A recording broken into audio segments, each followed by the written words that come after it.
On the surface, Eastern Michigan offensive lineman Zach Conte was blocking defenders. But underneath, he was blocking the same things that you and I deal with every single day.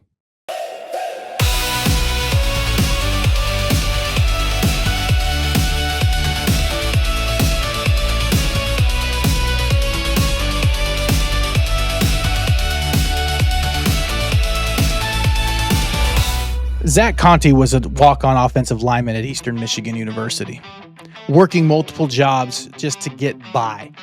He got to a point where he was actually donating plasma just to make rent. So team captain and fellow teammate Brian Dooley saw this. He walked in and he asked his coach a question. And he said, "Coach, that guy has earned it.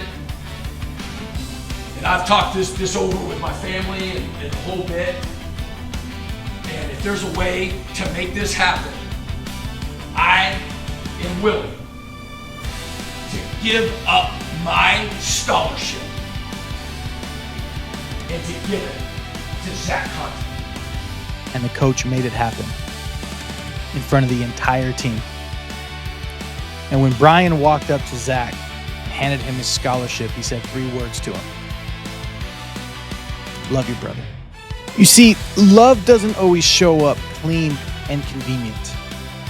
Sometimes the invitation to love someone is when you learn that they're selling plasma.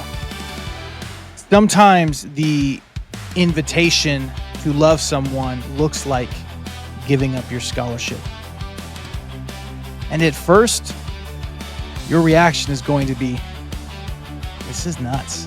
This is crazy. The timing's not right." Give it a minute and you will be able to scout any and every explanation, reasoning, or justification as to why you shouldn't step into an invitation that may be in front of you. And that's why we have to live in tandem with the Holy Spirit. That's why we have to ask. Because when we walk with our ears open and our eyes open, we're going to see the hurt around us. And we're going to hear the invitation. We're going to see the opportunity. But our flesh isn't gonna jive with it. It's gonna feel unnatural.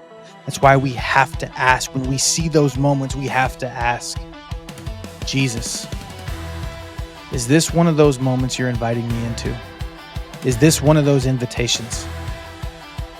We have to begin to train ourselves to walk in connection with the Holy Spirit so that when we see those moments, we hear from Jesus, "Is this something that you're asking me to do?"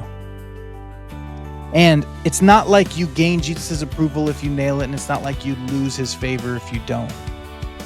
It's learning to continue to hear from God, see the people the way that he does, and walk in connection and faith and trust with him. Asking him to reveal, "Lord, is this what you're asking me to do?" And any time that you ask the Lord, "Is this what you're asking me to do?" and he says yes, know that he's already gone ahead of you. He's already gone before you. And he's simply asking you to continue moving forward and to catch up to what he already has in motion. No matter how scary, foreign, unfamiliar, or even dumb it may feel. Trust me, God is ahead of you and he's inviting you into a moment that will glorify him and will ultimately not just save the person around you, but save your life. Remember, he who wants to save his life will lose it. But he who loses his life for the kingdom and for Jesus' sake, that's the only way that you're going to find it.